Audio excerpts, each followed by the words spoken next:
many, many years it took. Now we found the natural look. Many, many, many years it took us to get this natural look. Suddenly out of the blue, this thing has shot like something new. Everybody young and old going afro and telling the world, if you hear them, black is beautiful. Look at the glass. Black is beautiful. It's the texture of us. Lift your head like me. You have to wear me collar with dignity. How it go now? Black is beautiful. I said, sing it out loud. Black is beautiful. So I'm black and proud. It's high time that we get rid of that old slave mentality. Sing the chorus. Let me hear you. Sing it, sing it.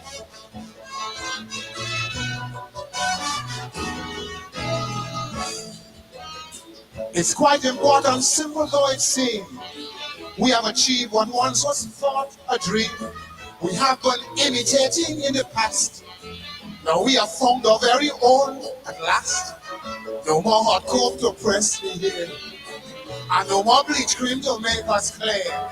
Proudly I say, without pretext, no more inferiority complex, because we know that black is beautiful. And look at the glass. Black is beautiful. And the texture, of course. Lift your head like me. You have to wear me collar with dignity. How it go now? Black is beautiful. I said, sing it along. Black is beautiful. So I'm black and proud. It's high time that we get rid of that old slave mentality.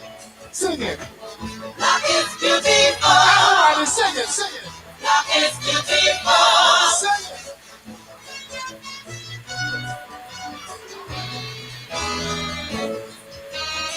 My brother, why do you deny the fact when someone says that you are black? Your skin is very clear, I do agree. But don't you know you're a black man just like me? There is no in-between in race. You've got to find your rightful place. Living a life no pretext shows your inferiority complex. Don't you know that? Black is beautiful.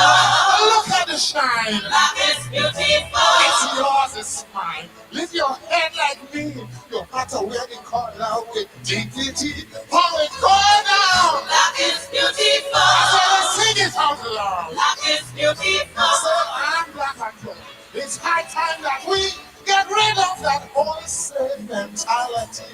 Higher. Black is beautiful. Black is beautiful. Oh, oh, oh, oh.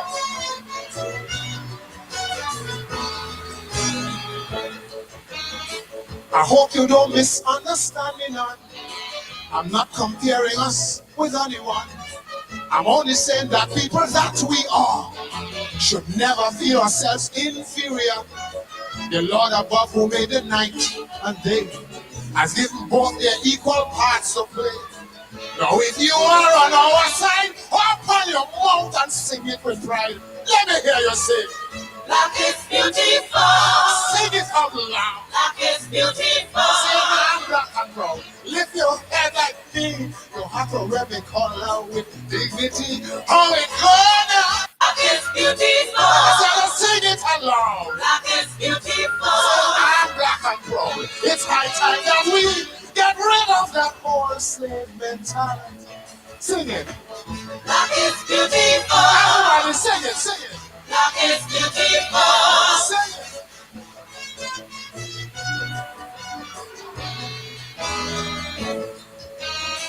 My brother, why do you deny the fact when someone says that you are black? Your skin is very clear, I do agree.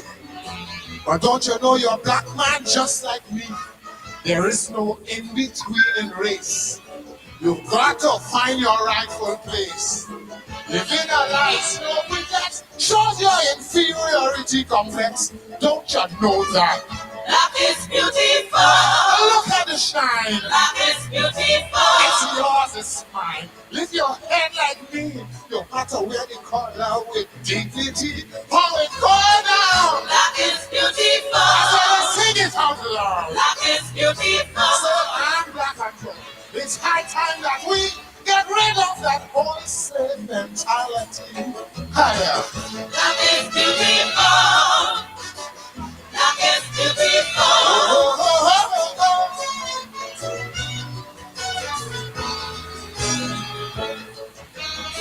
oh. I hope you don't misunderstand me now.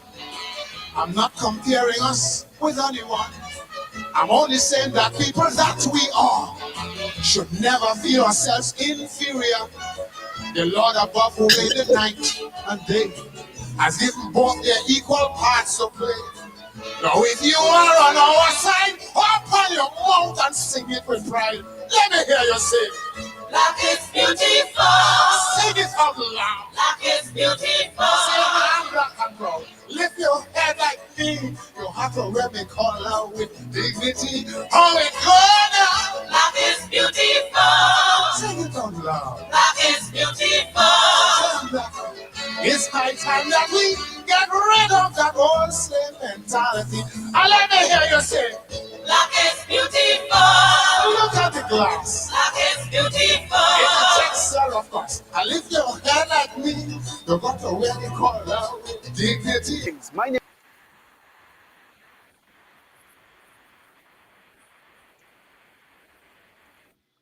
Very good evening to you.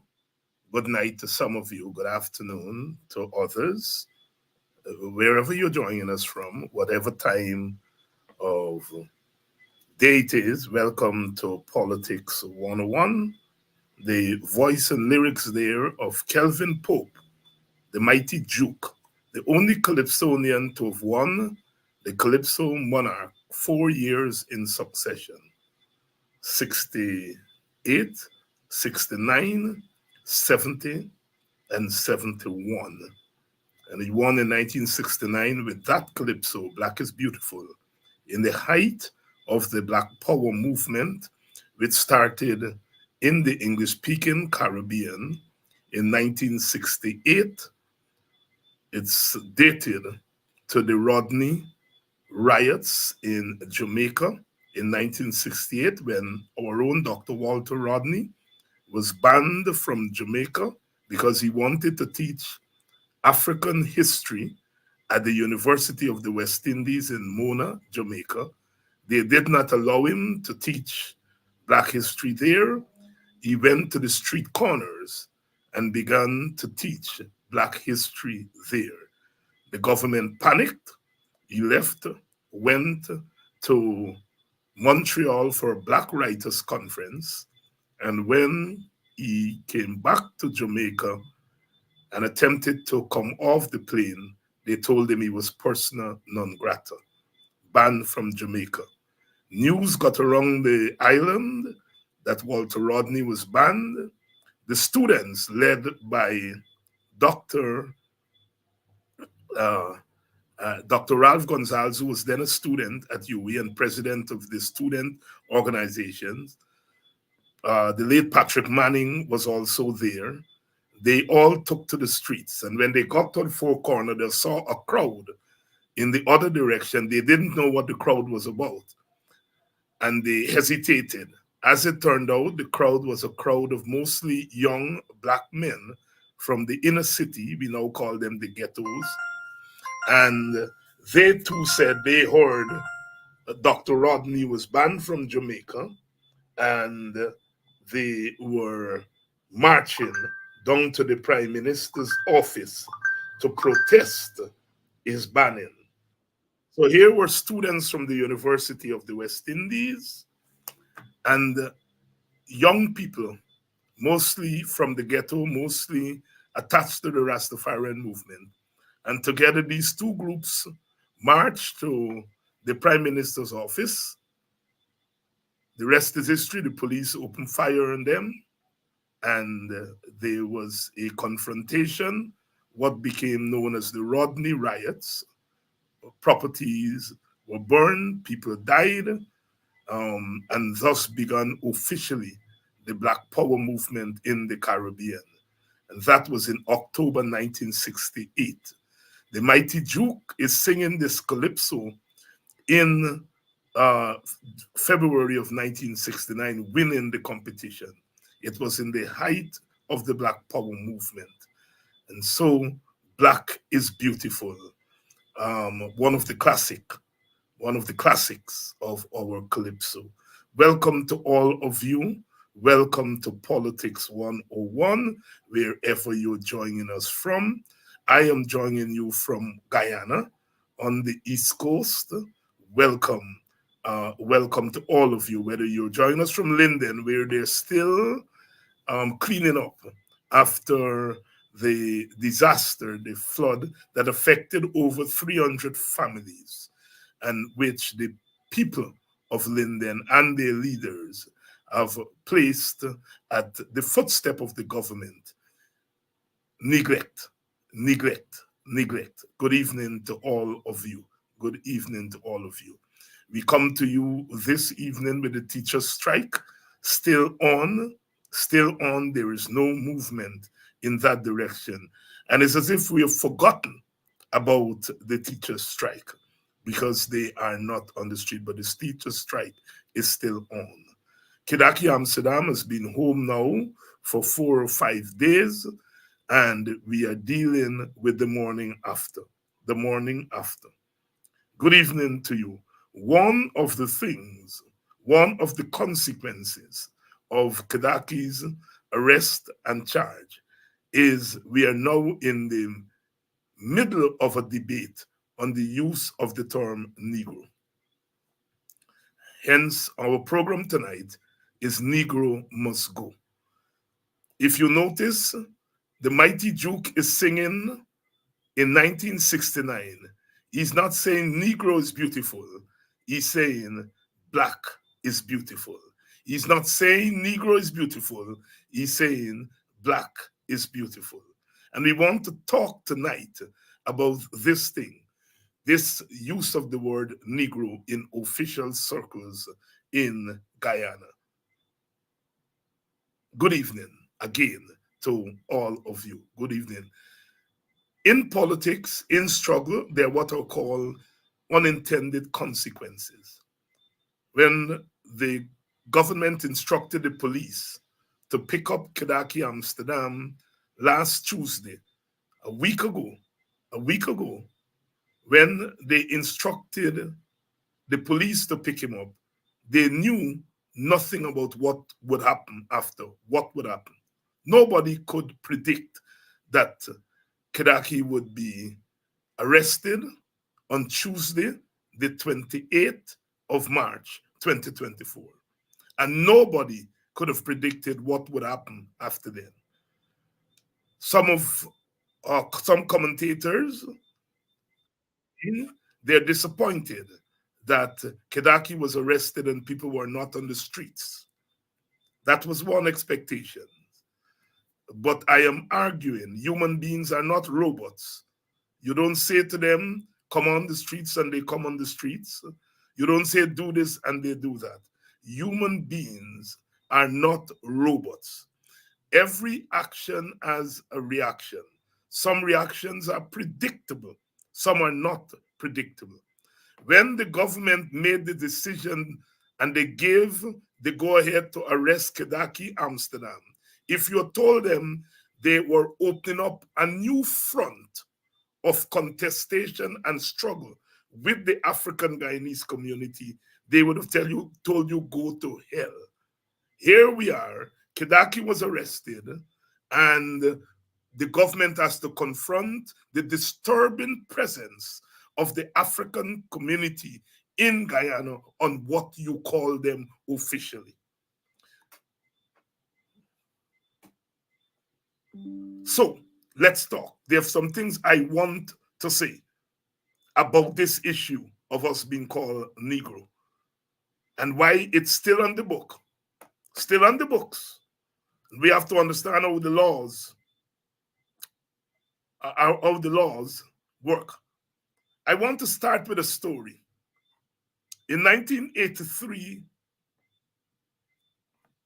July,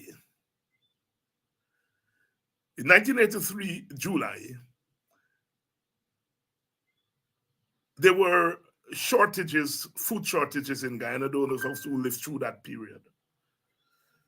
And the WPA decided that they were going to call a day of rest, call on Guyanese to observe a day of rest, to signal our dissatisfaction with food shortages. And the instructions from the party was that the day of rest is a day of rest. People stay home, including WPA activists. We should stay off the road.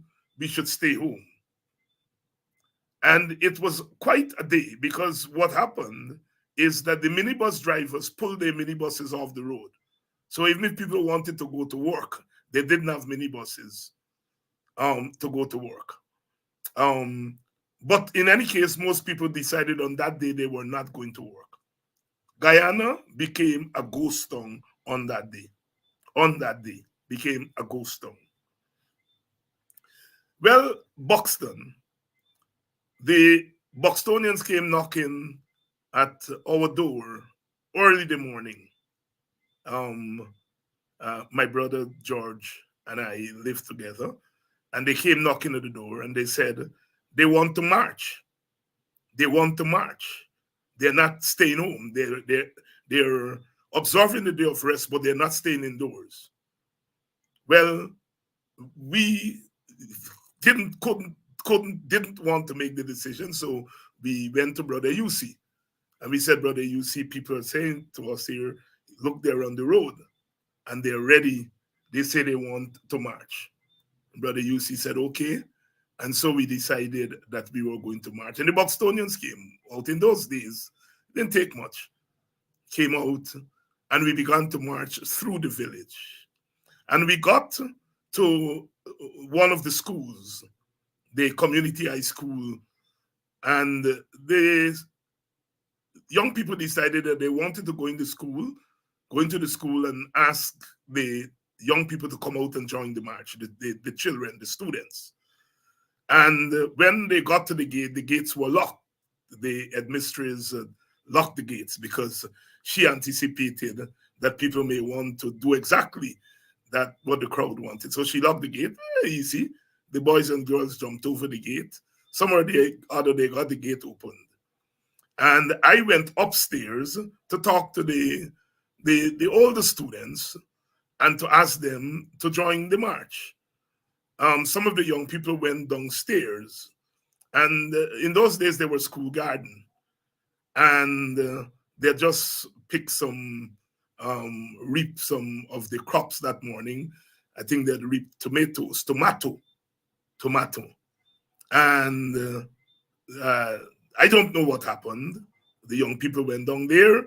We got the students out, the children out. They joined the march, and we had a massive march.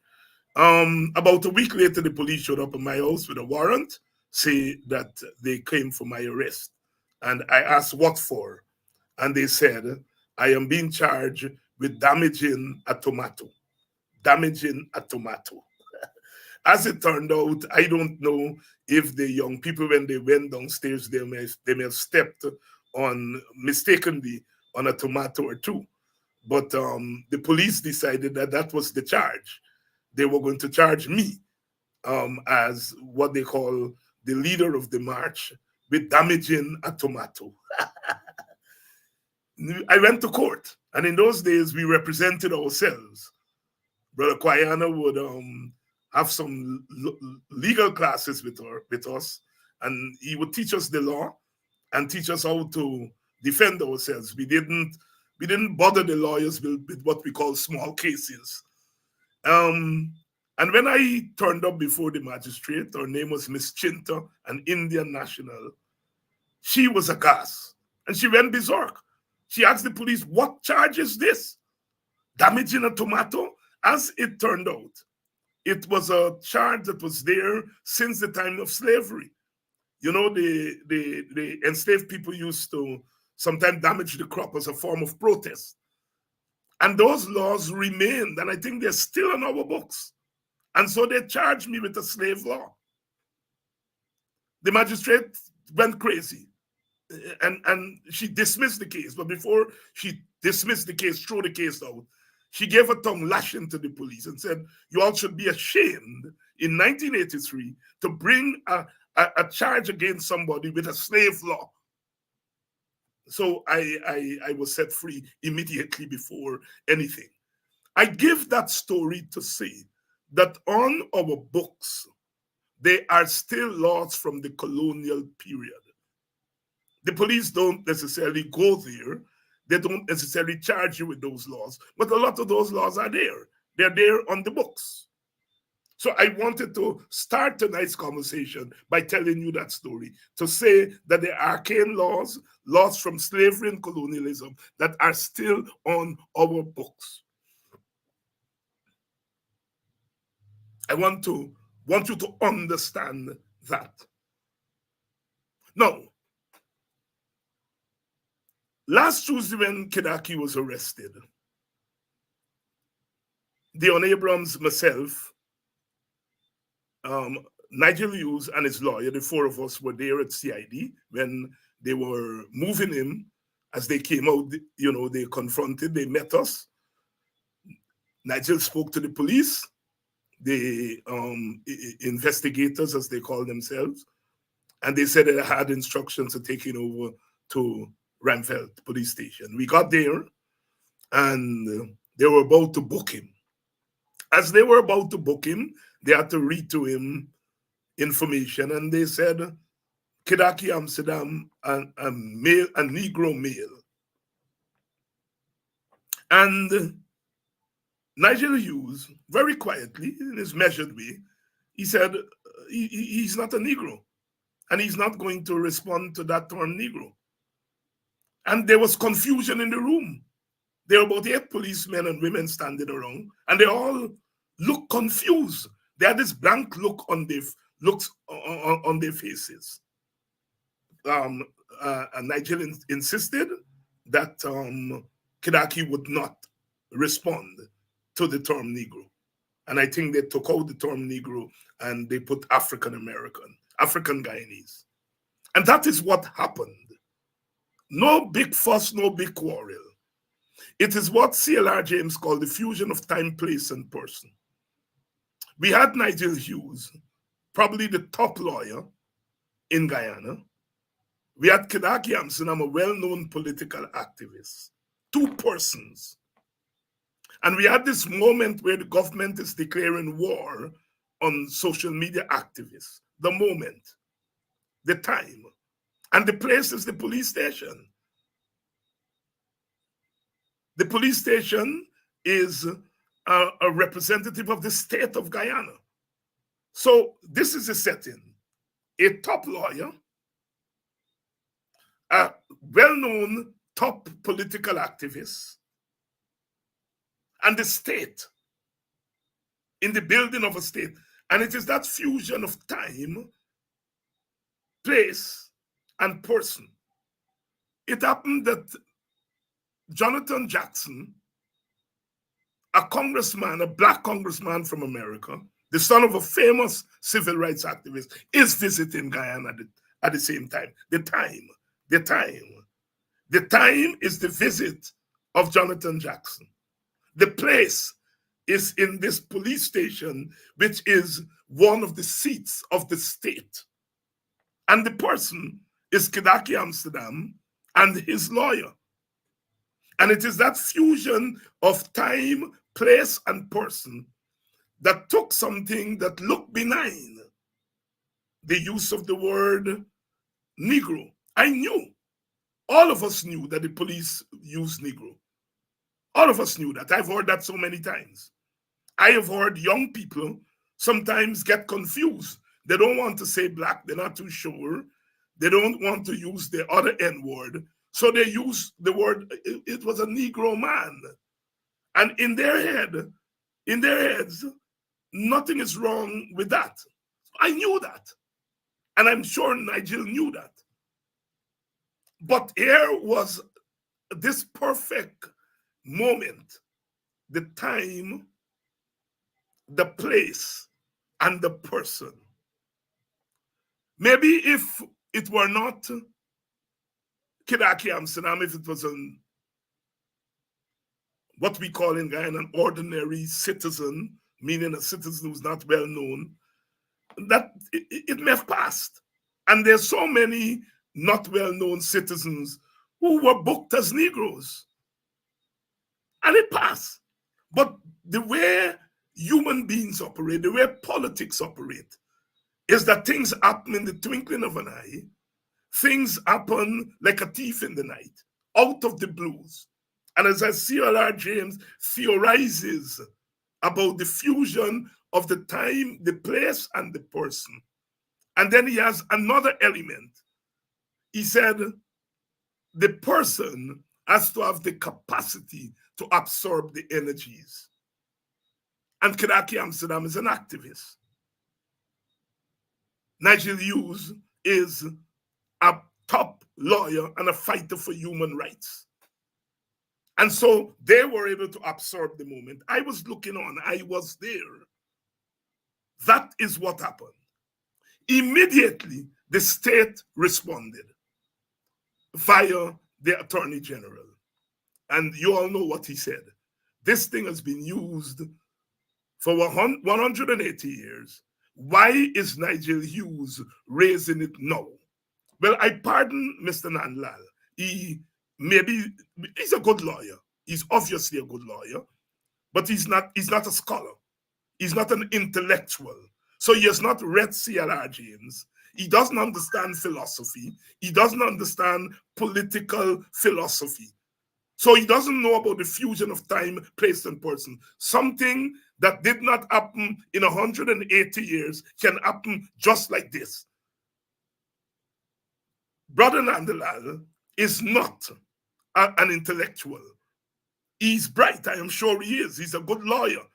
He's a good academic. He did well at school. He went to top schools. But an academic, you can be an academic without being an intellectual. An intellectual is someone who thinks through. Clearly, Nandlal doesn't think.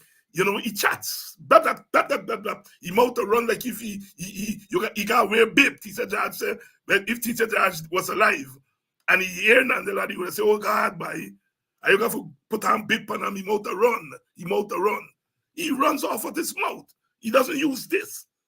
So he couldn't answer for himself that although something has been in use for 180 years, just like this, in 1 minute, something happens and it challenges something that has been happening for 180 years. And that is what has happened. When historians look back at this period, whatever happens now, and they will have to give some directive to stop officially using the word Negro.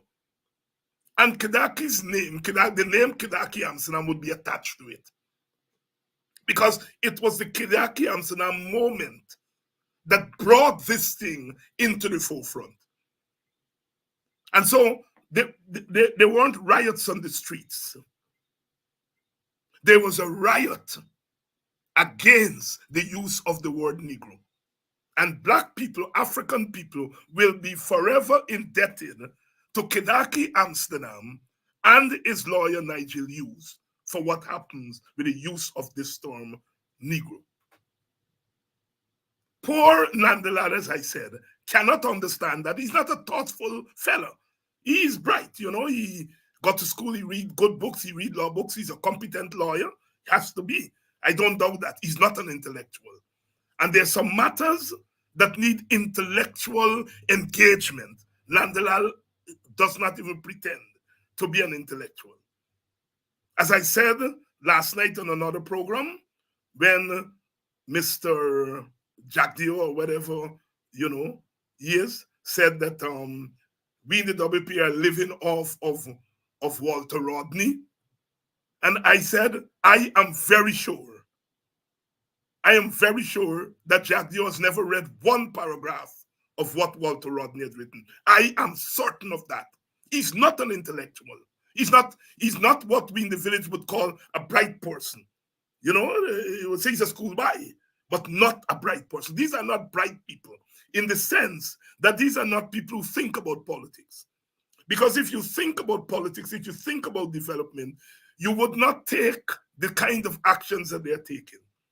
You're afraid that David Hinds and Clive Thomas and Kidaki Amsterdam and Takuma Ogunse are helping to socialize a new thinking in Guyana. And what you do, you throw them in jail. Rather than say, let me engage these men. Let me engage them because they're coming with ideas. They're talking about cash transfer. They're talking about revolutionizing the state. Let me engage them at that level.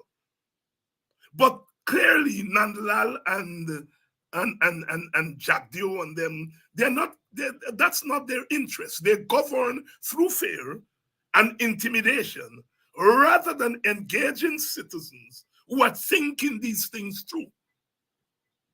And so Nandalal's response was the typical blah, blah, blah, blah, blah, blah, blah, blah, blah. Saying that they don't think that I am an Indian man. I belong to a government that African Guyanese don't like. And here is an issue that at least a couple of African Guyanese leaders are saying, this word is offensive. Let me shut up. It's not my business. No, no, no. He pushed his mouth in, not realizing how insensitive that he, an Indian man, is telling Black people you must accept being called a slave. Because that's what we have been calling you for 180 years. No, accept being called a slave. The word Negro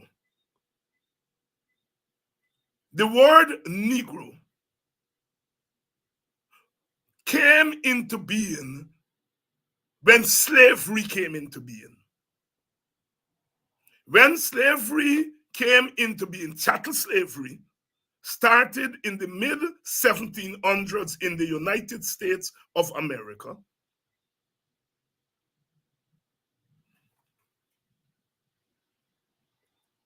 What was constructed was the notion of determining the value of human beings by the color of their skin.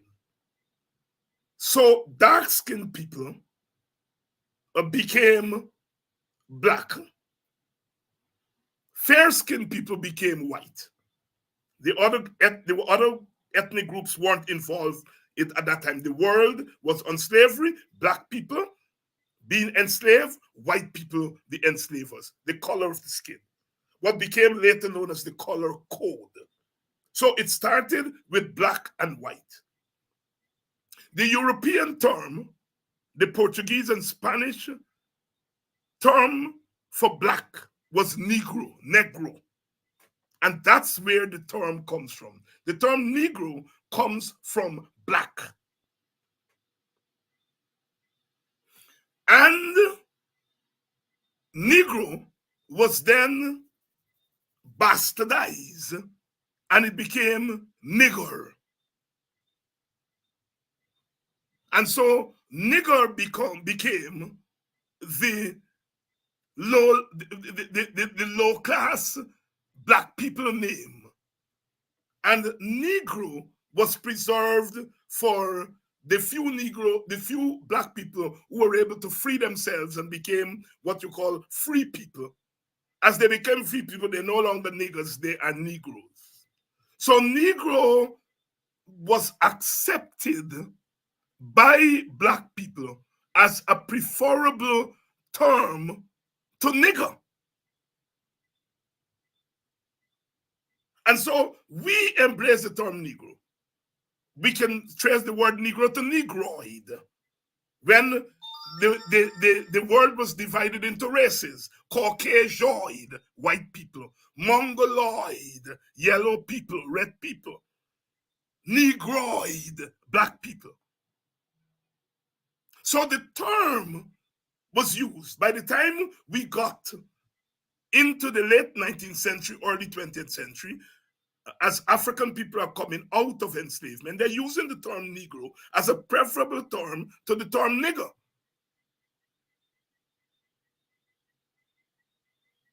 The United Negro Improvement Association. That's Garvey's organization. You can't say Garvey was a fool. Garvey was perhaps the most pro-black leader of that time. But he is using the term Negro. The Negro Improvement Association, the Negro Progress Movement, the United Negro Fund. The term Negro was used. Carter G. Woodson talked about the new Negro. And this is where we are now moving on. The new Negro. But Negro was used by us because it was preferable to refer to ourselves as Negro than nigger. And some people who had begun to become uncomfortable with Negro start using the term colored. That term is still in use. I mean, non-white people who are sympathetic towards black, they talk about people of color. In the United States, they use that term, people of color, to mean black people, brown people, yellow people, and so on, people of color. So some of the black elite began using the word colored. The League of Colored People, the National Association of Colored People, NAACP. So colored and Negro were the preferable terms to be used to describe, for black people to describe themselves.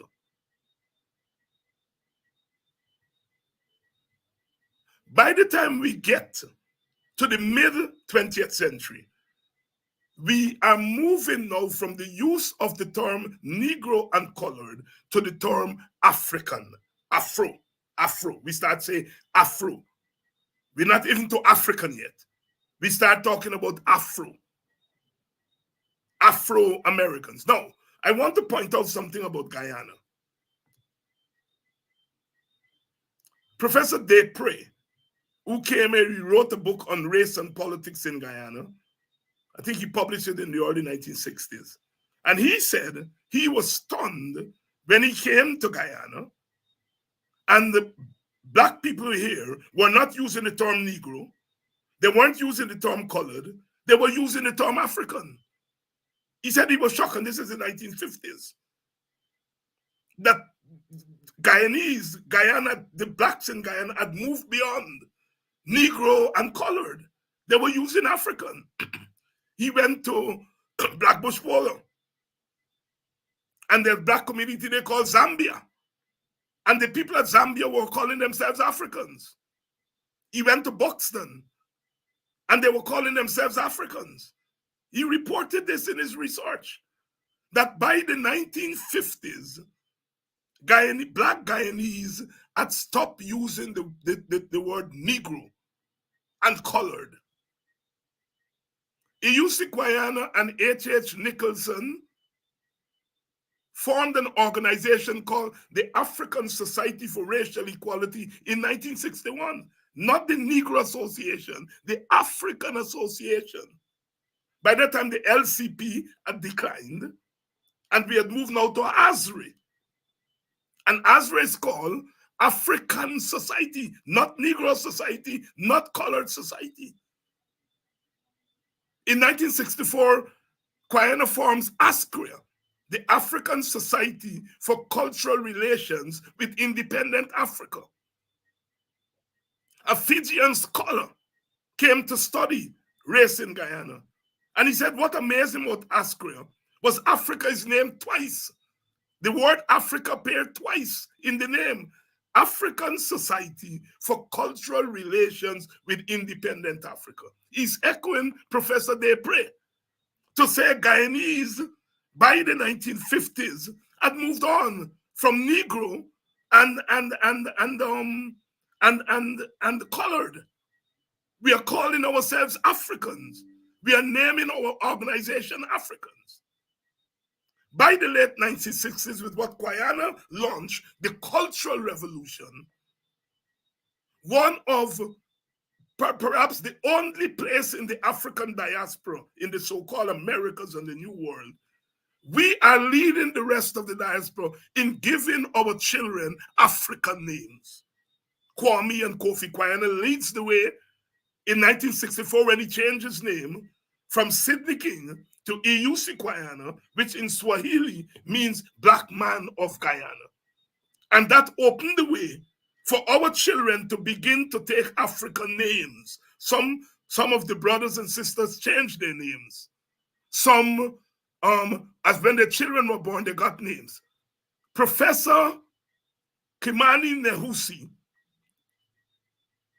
wrote what is called a naming book. And we had two of them in Buxton. They were the African names and their meanings. One was at Guyana's house, and there was a copy at our house, where me and my brother lived. And people get a baby, they would come, they go through the book, they'll choose the name. And I understand copies of the book were in other villages. So we moved on from Negro and colored to African from as far as the 1950s. Now, why is it that 70 odd years later, Africa, Negro is still being used in an official state agency like the police? Why?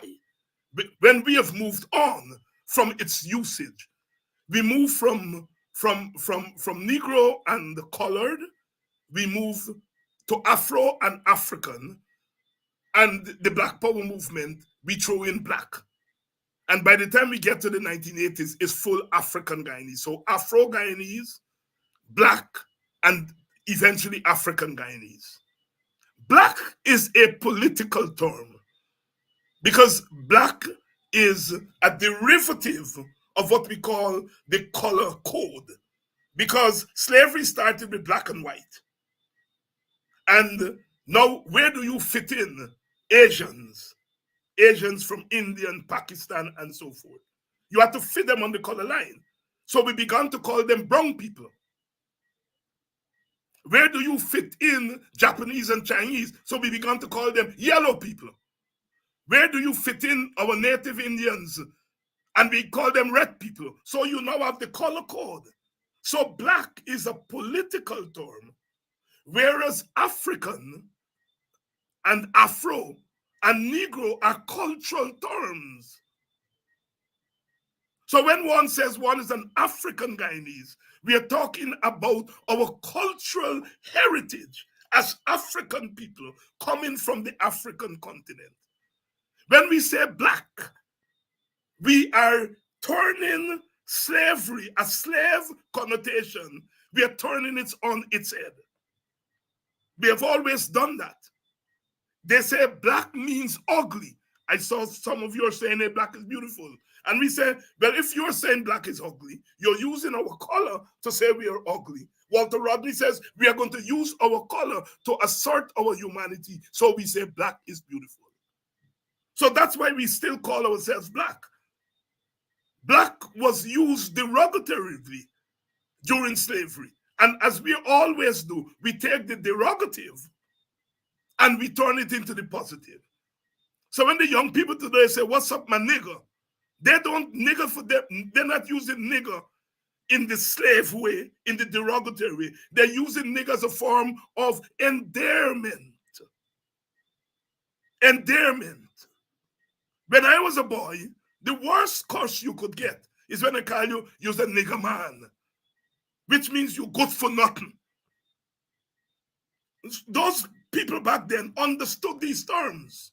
Martin Carter said, I come from the nigger yard. He didn't stop there. He said, I come from the nigger yard of yesterday.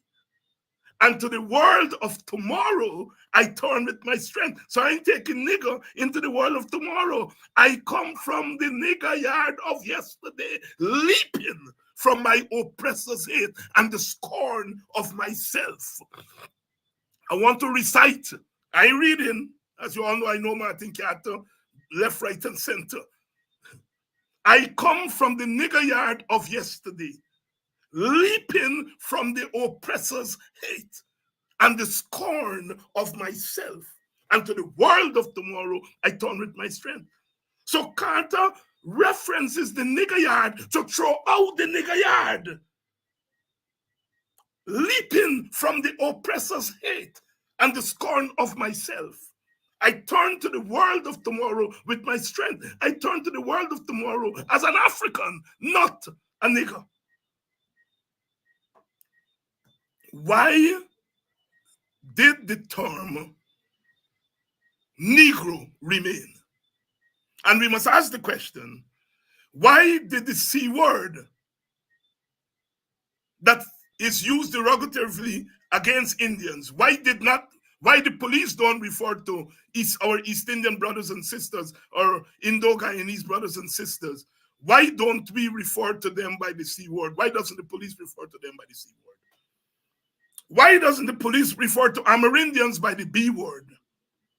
And there is a white B word that I can use here tonight. White people were called Bakra. The word was Bakra, and of course we black people, we call it Bakra. When we would hold our things in Buxton, one of the first chants we would do, we have to be done pray, and as the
I think we're back. They're interfering with us tonight. They're interfering with us tonight. I think we're back. Are you all hearing me? Are you all hearing me? Please give me a sense. Are you all hearing me? I think they're interfering with us here tonight. Okay, they're definitely interfering with us tonight, but the show goes on. The show goes on. I was asking the question, why Negro is still used by the police and the B word is not still used by the police, or the C word to describe our Indian Guyanese brothers and sisters, or the B word, Bakra, to describe white people. They're no longer in usage by the police. only the derogatory African word, Negro, is still being used by the police. There is a reason for that. And the reason for that is what we have been trying to explain to you all the last couple of years. The African situation is a special situation. Unlike the other ethnic groups, the African situation is part and parcel of the state formation. It's part and parcel of the institutions of this country. The police force was formed not to police white people. So they didn't have to give them a particular name. It wasn't formed to police Indian Guyanese. Indian Guyanese weren't here yet when the police force was formed. They just started to come as indentured laborers. Portuguese and Chinese, no. The police force was formed to police Africans. It started in 1840, 1839. Slavery ends in 1838. The police force is formed. There was not a police force before. Every plantation owner was his own policeman. He was his own police commissioner. He took his own justice. The enslaved person be everybody cut out his finger. Another slave master be cut out his ears. You're not violating the law. Africans are now free in 1838. And they create the police force because they say, these people, they have now set themselves free. But we feel they cannot exist in a state of freedom because they're not full human beings. And so we have to create this thing called the Guyana Police Force to police them. So the term that was used then was Negro. So Negro enters legally into usage of the police force was born with the use of the term Negro.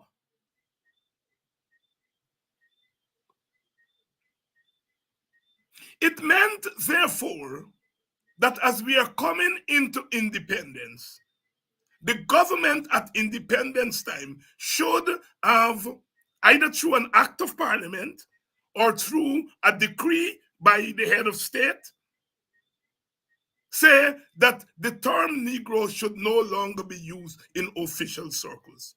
Especially since, as I said, Black people, African people had indicated from as early as the 1950s that they no longer want to be called Negro. And so our independence government should have put an end to it. They didn't. And if that independence government was a Black government headed by Forbes Burnham, if they didn't put an end to it, don't expect a PPP Indian government will come in and put an end to it. Some of you will say, well, you can't now criticizing Burnham. No. I am saying that African people and the use of that word, that term, Negro, was part of the collateral damage of independence. Remember, we came to independence, it was one people, one nation, one government. We stopped thinking about Black people and Indian people and Amerindian people. We're now one nation, one people. We are creating this new people, this new person, this Guyanese person, African done. So the term Negro, we didn't address that. So we brought into this one people, one nation, we brought into it all the nastiness that was attached to us. You see, one people, one nation, one destiny is aspirational. It's a good thing because we are a multi-ethnic society and we need to create a state that includes everybody. But in trying to include everybody, we neglect to deal with the problems of the different ethnic groups. And all the different ethnic groups brought problems into independence. But Africans brought more, including the official use of the word Negro. So the new government is creating a new Guyana. They've moved on from African and Indian and Portuguese and Chinese. And so that thing remained in usage. I am arguing, therefore, that these are mistakes that you make along the way when you're trying to forge a nation from different ethnic groups. In trying to forge a nation from the different ethnic groups, we made the mistake of not looking at the particular problems and issues of the various ethnic groups. That is why at the time of independence, Amerindians' lands were taken away, and they struck at the time of independence that their land must be given back to them. It is why, while Amerindians at the time of independence got back lands that were stolen from them by the Europeans. Our East Indian brothers and sisters, having come out of indentureship, they also asked for land. They weren't given free land, they were given cheap land. African problems were more problematic because these were enshrined in the law. At the end of the 19th century, a commission found that African people in the Caribbean were entitled to land. There was massive famine in the islands of the Caribbean and in Guyana. Massive famine. People were dying. And a commission of inquiry found that they were dying because they were poor. And it recommended that land be given to them equivalent to the 40 acre and a mule that was promised to African Americans. We also were promised our acres here in the Caribbean. That was never given to us. In the 1890s, never given to us. And so the African problem was maintained, and we brought it into independence. And our new independence government felt that we should go the route of one nation, one people, one destiny, rather than several people, one nation, one destiny. That should have been our motto. Because had we said several people, then we would have been able to look at the baggage, the problems that each ethnic group brought. As I said, the Amerindians took care of the land problem at independence. East Indians had dealt with the land problem long before. African people, we were the collateral damage of one people, one nation, one destiny, that today they're calling one Guyana.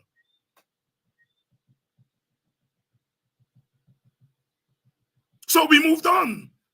And here we are in 2024, when we have come full circle, where Africans are now realizing, but wait a minute, we are now second-class citizens because the present government is making no bones about what it wants. It wants to bring Black people, African people, into the PPP as second-class citizens because it wants to create an East Indian state. And in order to create an East Indian state, you have to get rid of the Africans and the African franchise. So if you bring Africans into the PPP, but keep them as second-class citizens, you have a one-party state, but a one-party state that is controlled by East Indians. You see what's the plan for Africans? Look at the Africans who have gone into the PPP. Not one of them made it into the highest decision-making, the 15-member executive. Not one. Because they're not brought into the PPP to wield power. They're brought into the PPP to exist as second-class and third-class citizens. So it is the plan that they have for us that is now making Black people wake up, and that the spirit moved in brother Nigel. Nigel had been thinking about this before. Ghana Day Committee in 2016 wrote to the government asking them to stop using that term Negro. No, the government didn't pay attention. The rest of us didn't support Ghana there. But no, the spirit moved in brother Nigel Hughes. The government is thinking to destroy black activists like Kidati Amsterdam. And the spirit moves in brother Nigel. And the issue now is on the table. That is how politics work. That is how society works. And so the government and the state have to contend with it now. It is why that Nandlal can give that simplistic answer. It was used for 180 years. Do you know why it was used for 180 years? Does using it for 180 years mean that it is right? Our African people were enslaved for 200 and odd years. Does that mean slavery was right? Our Indian brothers and sisters were held under indentured servitude from 1838 to 1917, 79 years. Does that make it right? And that is why I'm saying these Nandalal chaps, they read books, they read law books, and so, but they're not bright people because they don't think. They don't arm themselves with history. They don't arm themselves with the tools in which you use your intellect. That is why you all send people like me to school. All of us, they sent to school. But some of us had the good fortune of going far, as we say, going far in school. And some of us had the good fortune of being educated at a certain place, certain universities. We had certain lecturers. I went to school at Howard University. Howard is considered the black equivalent of Harvard. In fact, Howard was created to produce the black equivalent of the white man, which wasn't a progressive thing. They weren't not what Howard was to produce, the black equivalent of the white man, not an African. And it took black students led by Stokely Carmichael and others during the Black Power movement in the 1960s. They took over Howard University and forced changes that Howard is now a pro-African university. It wasn't always that. And I was able to go to the new Howard. And when you go to a university like Howard, to these what they call HBCUs,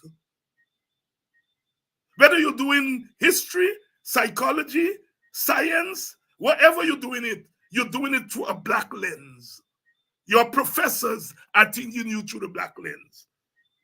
And so you get an education like everybody else, but you get an education that's influenced by the African perspective. And also, and UWI has evolved in that regard. After the Rodney riots, you could go to UWI and you get a black education if you want it. And so, therefore, Nandalal would go to the same UWI or wherever he's been. He's not interested in a black education. That is not his interest. But it is the interest of we African people to get an African education, to come back into our community, and to help to lift our community out of the backwardness of enslavement and colonialism. And so when people tell us, don't deal with race, don't deal with black, what they want is for Negro to remain in use. Because what a black scholarship and a black activism mean is that we are digging up and digging out things like Negro. And if they continue to make our young people believe that they are Negroes, then it's easy to mess with the mind of a Negro than to mess with the mind of an African. And as I stood there when Brother Nigel said in his very calculated, very even-tempered tone, I could never do it, he could do it. When he said, He's not a Negro. He's an African Guyanese, and he's not going to respond to that. All kinds of thought began to fly through my mind, including the fact that I said, I am justified in dedicating this period of my activism to trying to give Black people some consciousness. And I'm justified. So that when the news hit the public that Negro is being challenged, the next 2 days I am driving along the road in Buxton, and a truckload of police hailed me, and they're usually very courteous and cordial, and I hail them back, and they say, "Black is beautiful," and they say, "Dr. Hinds, drive carefully." These are policemen who were yesterday booking people as Negroes, and now they're saying Black is beautiful. Understand, I want comrades and brothers and sisters, I want us to understand that sometimes we think we are not making progress, but we are making tremendous progress because we are forcing the state to engage our issues. Nandalal and the PPP will not liberate us. That's not their interest. Even Black governments that we put in power don't liberate us. The answer, of course, is not to go and become second-class citizens in another government. I saw a former cricketer today, defending the PPP, and my stomach's sick. I don't mind people being members. I got friends who are Black people in the PPP. You have every right to join a party, but I look at the young man. He barely understands. He can barely pronounce the words them properly. And a young man that I admire when he was a cricketer. But there is he sitting down and thumbing his nose at Black people because he probably getting some contracts to get a couple dollars. And we have always had that type. And what I am concerned about is to prevent the masses of Black young people from going down that route. We are never going to be able to stop all our people from being willingly allow themselves to be shackled. This time, it's not about shackling their feet and their hands. It's about shackling their mind. And when I look at that young man today, as I was scrolling through and the thing came, I said, look how this young man, who had the privilege of representing our country in sport at the highest level, look how he is allowing his mind to be shackled.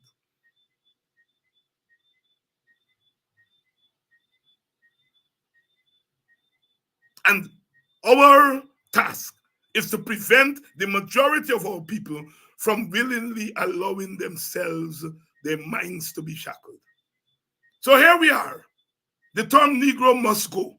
I understand that Lal is walking back a lot of what he's saying. I didn't say so. I didn't mean this. I agree. I am now for. I understand that's his latest thing. That he's now for the removal of the word Negro, but he thinks that Nigel Hughes tried to score political points. Nigel Hughes didn't try to score political points. If there are political points to be had from what Nigel did, it's the political parties. Nigel did the work. The political parties will benefit from it. One can sit here and say the political party should have done this. The PNC should have taken out the word Negro. But the PNC is not interested in that. They never were. PNC is interested in votes. And you all know my argument and quarrel with the PNC now is that at this moment, you all got to pull back the 100% interest in vote and make it a 75% at least, a 75% interest in vote and a 25% interest in protecting vulnerable Africans from being put back into first-class citizens, second-class citizenship. Political parties will benefit when we, the revolutionaries, when people like Nigel Hughes, the revolutionaries, bring these things out into the open, and force the state to respond. Yes, somebody will benefit politically. Not Nigel Hughes. Nigel Hughes was acting there as a politician, as a party leader. He was acting as a revolutionary, a counselor, because he's not just an ordinary lawyer. He was acting as a revolutionary lawyer,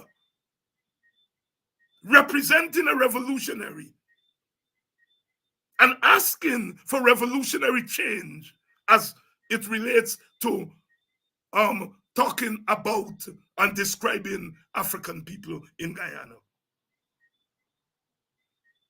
It was not Nigel Hughes that brought Jonathan Jackson to Guyana. It is the PPP. They brought Jonathan Jackson to Guyana. They were hoping that Jackson would have come here and skinny BT on black people.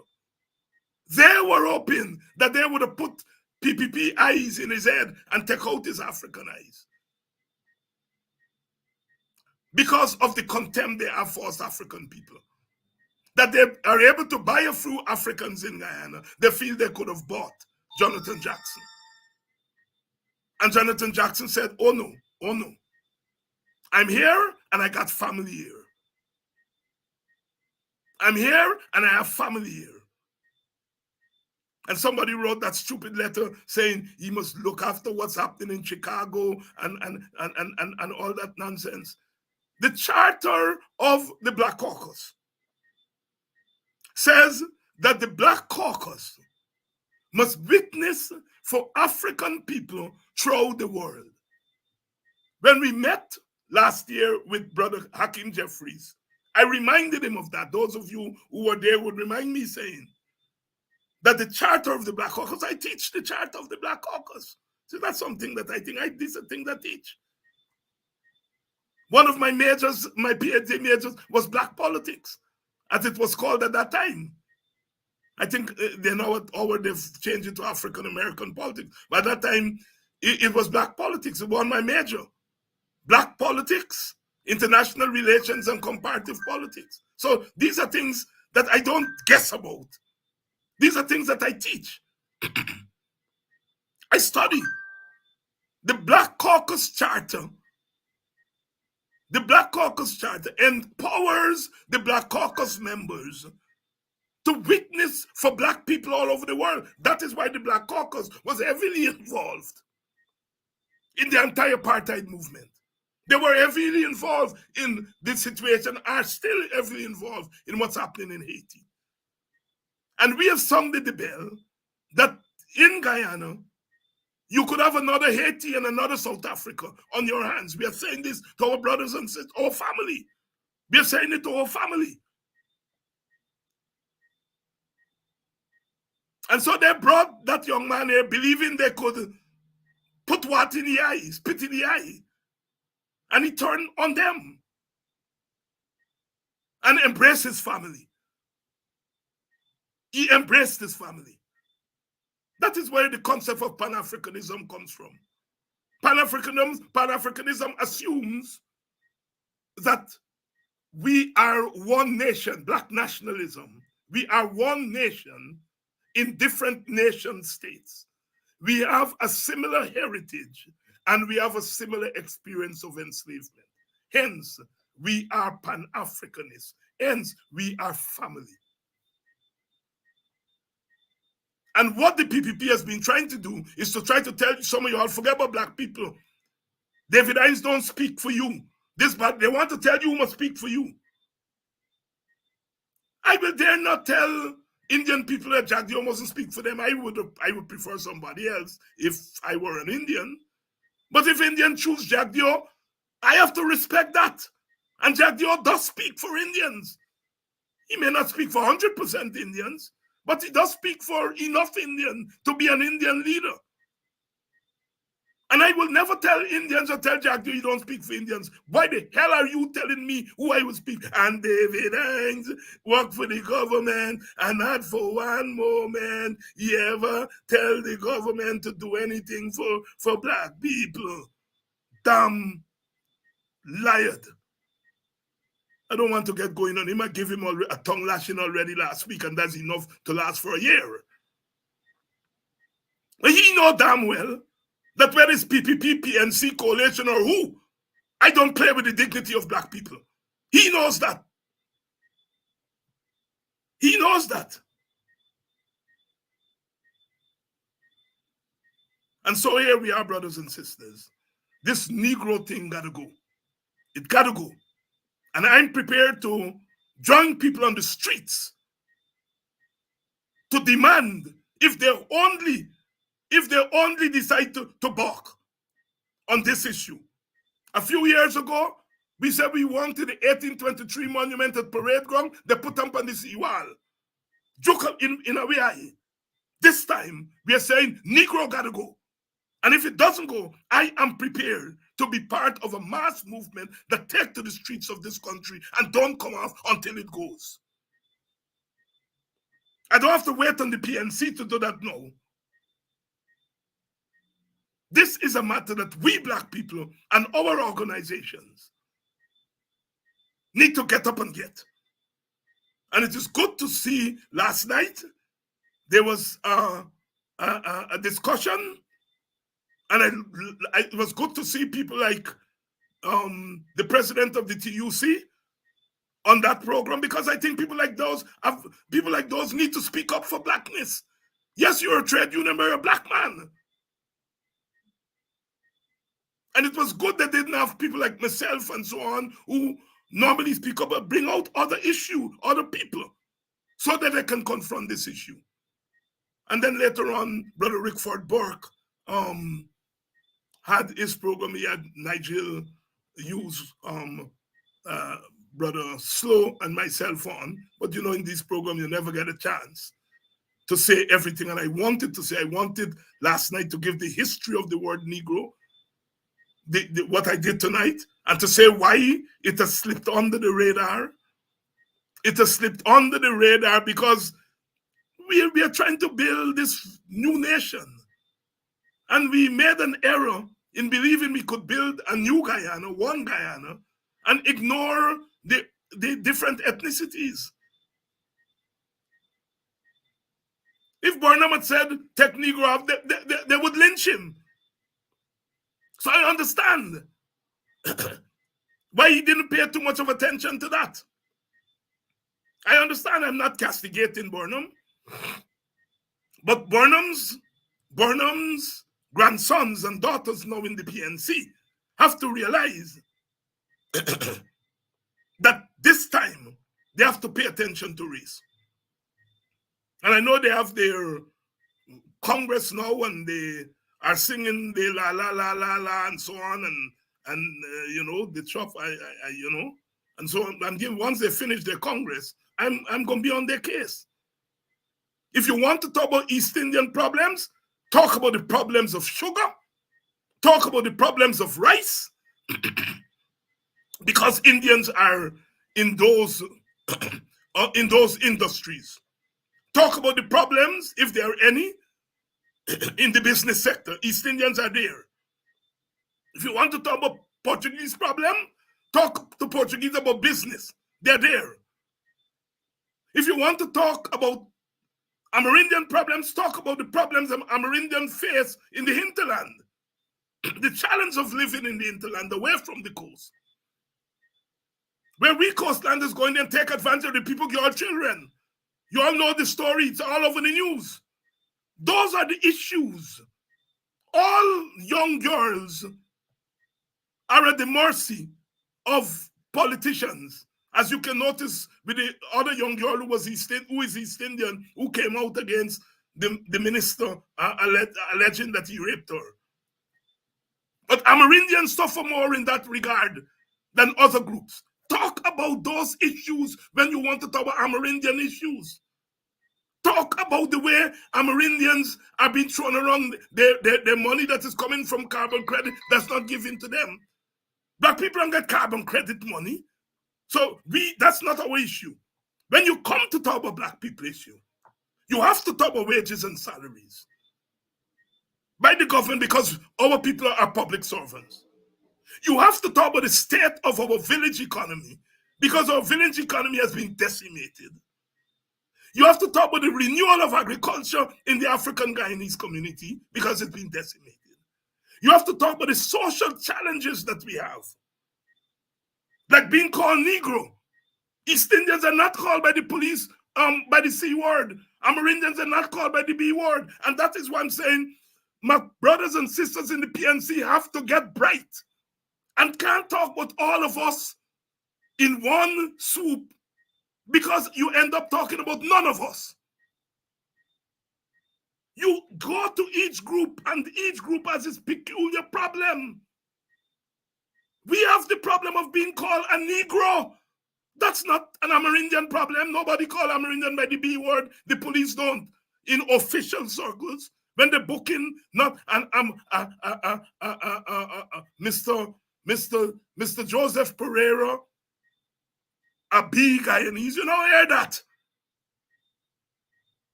We black people have our peculiar problems. East Indians have their peculiar problems. Amerindian, Portuguese, Chinese, etc. And we have to disaggregate the issues. And the problem our politicians have is that they're lazy, because it's laziness. Instead of taking time and disaggregate the problems, all people are suffering. What kind of stupid laziness is that? All people are suffering mean no people are suffering.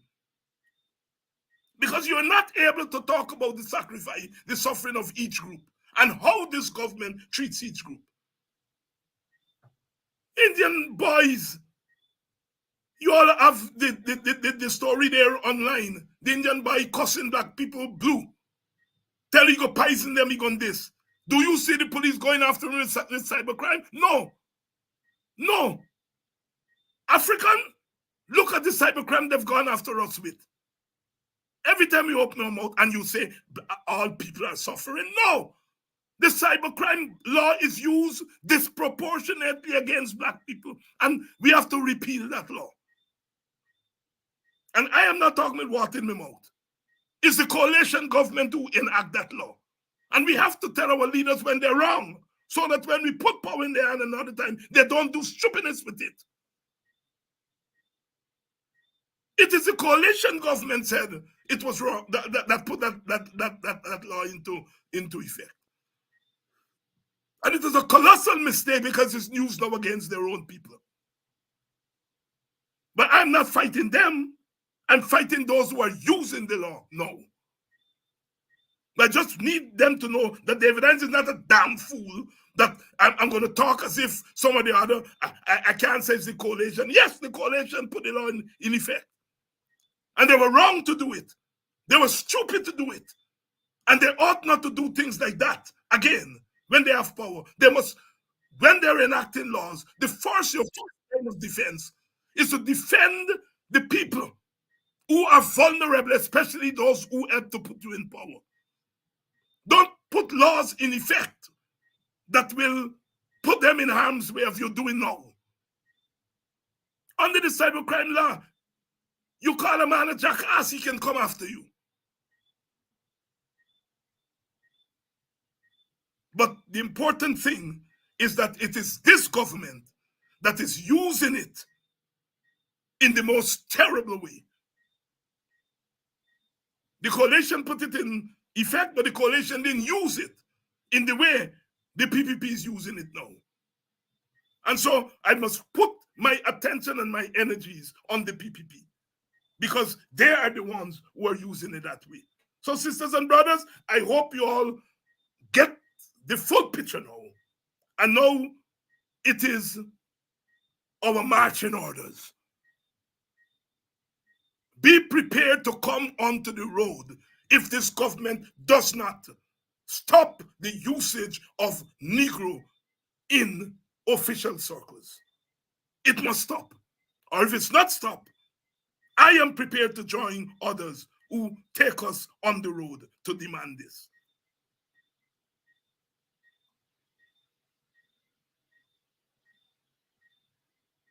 We come in peace as always. We don't seek to break up this country because this country belongs to me. I don't want, when the PPP is voted out, that we inherit a broke up country. So I ain't telling black people to broke up Guyana. I also don't want when we inherit power, electoral power from the PPP, that we have broken black people, broken psychologically, broken economically, broken socially, broken politically. And so therefore, I want black people to fight now. Don't want you to break up the country. But I also don't want you to become meek. You must fight. And how you fight, how we fight, will be determined by the reaction of the government, but be determined by our leaders and the strategies and tactics that they use. They must get the analysis right. If they don't have the analysis right, then they will not get the action right, or they will get no action at all. We come tomorrow, Brother GHK Lal is going to be here. On Wednesday, we're going to be talking about an issue that is very prevalent in our community across race and class, and that is the issue of mental health. I have a young African brother who is a mental health expert. He's here on Wednesday, and we're going to be talking about mental health, because we got to talk about some of these issues that are eating away at our community. So we're going to be talking about the health issues, mental health issues, and how that ties in to politics and society. As usual, I love you all. As we say in Guyana, I love you all bad. Bad, bad. Unconditionally, but not uncritically. Unconditionally, but not uncritically. For those of you who are in Antigua, I will be on Twin Island Media in the morning, tomorrow morning. Twin Island Media. We're going to be talking about what's happening in South Africa. As you all know, the ANC, the party of Mandela, the party that freed African people in South Africa from apartheid, it has lost its majority. It went from 70% of the vote in 1999 to 40%. Intabeniba, Mekwashiba take notice. The ANC now has 40% of the vote. It has now to look for coalition partners. A breakaway party by former President Zuma got 15%. A breakaway party by the former youth leader Malema got 10%. If you add the 40% by the ANC, 15% by Zuma, and 10% by the Economic Freedom Fighters, as Malema party is called, are you counting for me? That's 65%. That's ANC vote 65%. But the ANC is reduced to 60 because they're not looking after the issues of black people in South Africa. The highest unemployment rate is in South Africa. The highest unemployment rate in the world. And this is 30 years after apartheid. 30 years. Neglect to deal with the particular problems of black people. Neglect. And they're now down to 40% from 70%. The black people manage them. They didn't go and join the white man party. They didn't go to the Democratic Alliance. They went to the breakaway African party. Intabeniba, Mekwashiba take notice. I say no more. So, as you all know, we although we have our problems in Guyana, some of us have to pay attention in what's happening in the rest of the world. And so I'll be on Twin Island Media in the morning in Antigua talking about what's happening in South Africa. It's always wonderful to take a little break sometimes. I see my brother Richard Munsami is on tonight. Is what I can call him. I call him is what we call in Arizona, my Kulibai friend. And we have that kind of bond. Brother Munsami, good evening, my brother. He says we need to figure out the way how to work together, all ethnic groups. We need to stop this sort of politics that we're playing, group against each other. I agree with you. You and I have had years of that debate. But as I always say to you, Richie, it's more than just talking it. You know, we have to do it, and we have to have committed leaders who are committed to do it. Right? We are for power sharing. We want to share power with all ethnic groups.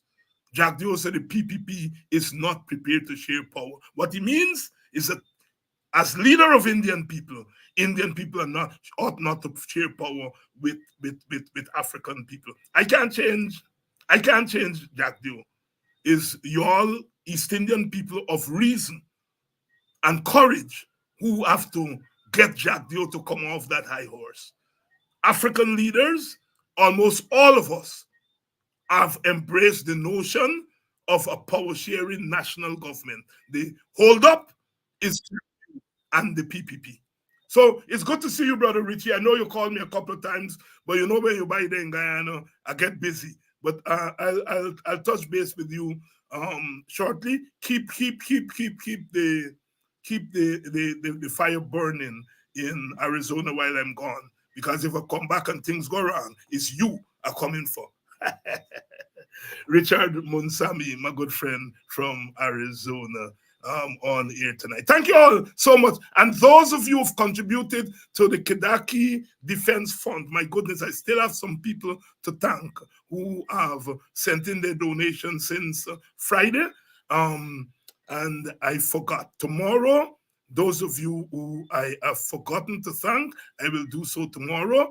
Meanwhile, the fund is still open because they're talking about more charges against Kedaki. They're talking about going after the WPA. We have to set ourselves right. And thank you all, ordinary people, folk, the salt of the earth, for contributing to our defense fund. I'm going to see you all tomorrow. My Indian Guyanese brother, Mr. J.H.K. Lal, is going to be here tomorrow. And you know, when that brother is firing, he's firing from the hips. See you all tomorrow, same time, same place. They can't stop the show because we have a date with destiny. I'm quoting from C.L.R. James. And no, that's not C.L.R. James. C.L.R. James said, rendezvous with freedom. It is Dr. Martin Luther King who says, we have a date with destiny. We do. We have a date with destiny.